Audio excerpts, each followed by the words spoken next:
Hi friends, in our earlier video we have learned how to prepare the purchase book. I introduced you to the concept of subsidiary books and how subsidiary books will help us in recording the transactions in the journal.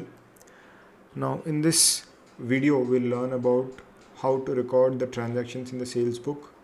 As I told you earlier, sales book is going to be used only for recording one type of transaction, that is credit sales of goods. That means when we sell goods on credit to our customers, credit means we are not going to get the cash immediately from the customers. We'll allow them some time to make the payment and then the customer makes the payment on the due date. Sales book is going to be used only to record transactions relating to credit sales of goods. So we'll take up an example here and learn how to record the transactions. Let us say on 1st January 2021 I sell some goods on credit to Mr. G. So how do I record that transaction? The normal entry that comes to my mind is Mr. G account debtor to sales account. This is how I record the transaction. But when we are preparing the sales book, I'm only going to write by Mr. G. Let us say his account is there in page number 11 of the LF. Let us say the value of the goods sold is 1 lakh. This is only an illustration, so we can take whatever we want. So when we sold goods on credit to Mr. G, how am I going to record? Instead of writing the entry, I'm just going to record the date of the transaction, the party or the person to whom we have sold the goods, the page number in the ledger where the account is maintained for the customer, and the value of the goods. So what should I do next? I should post it in the ledger. I'll go to the ledger account, Mr. G account. Let us say it is in page number 11 of the ledger, and I'll write to sales 1 lakh rupees. This is how I record it. Let us say on 2nd January 2021 I have again sold goods on credit, but this time to Mr. H now, by Mr. H. Let us say his account is in page number 12 and we have sold goods worth rupees 2 lakhs to him on credit. So this is how I am recording it in the sales book. What I'll do is I'll go to Mr. H account in the ledger, debit, credit, and I'll write to sales account rupees 2 lakh. Okay, so this is how I'm going to record the transactions in the journal and then again post it in the ledger. Let us say on 3rd January 2021 I sell some goods on credit to Mr. K. Let us see the sale price of the goods. The MRP of the goods is 5 lakh and we have agreed to give him a trade discount of say 10%, and we have also agreed to give him some time also. So how do we record the transaction? By Mr. K. Let us say his account is in page number 13. Now I'll use the inner column here.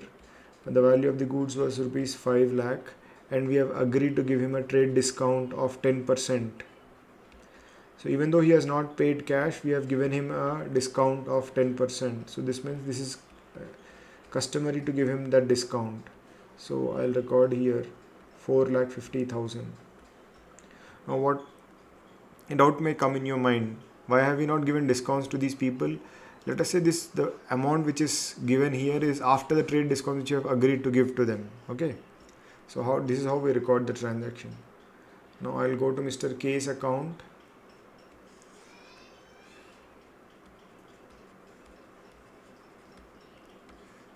and I'll write here to sales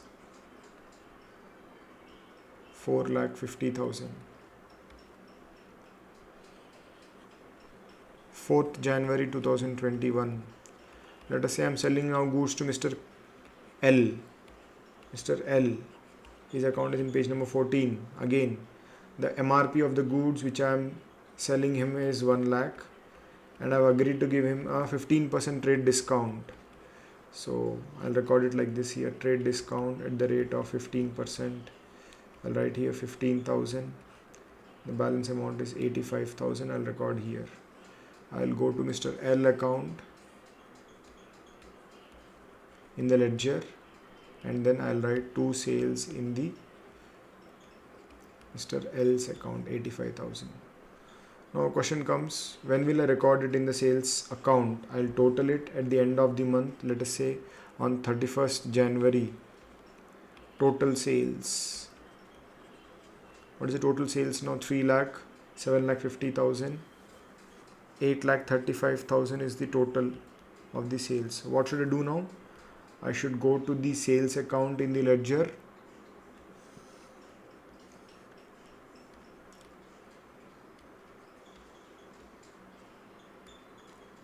January 31, 21. I'll write here by sundry debtors 8,35,000. So by doing this, I have completed the posting in the sales account. See, instead of using, if we were not using the sales book, what we would have done is, for all these 4 transactions, we would have passed different journal entries. Mr. G to sales, Mr. H to sales, Mr. K to sales, Mr. L to sales. This is the entry we would have written.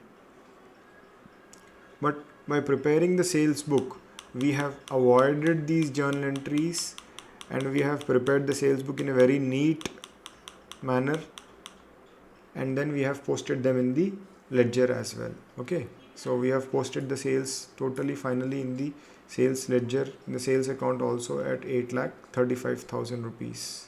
Okay, so when we sell goods on credit, let us say to any person, so Mr. G account to sales, this is the entry we should pass. So what should happen is, Mr. G account should be debited, sales account should be credited. Both have happened.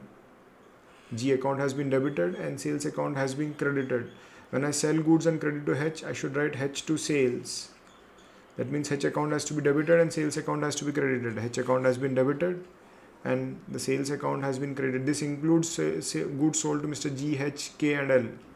So this is how the sales book makes the process of recording the transactions relating to goods sold on credit very smooth and quick as well. It eases recording of the transactions. Thank you.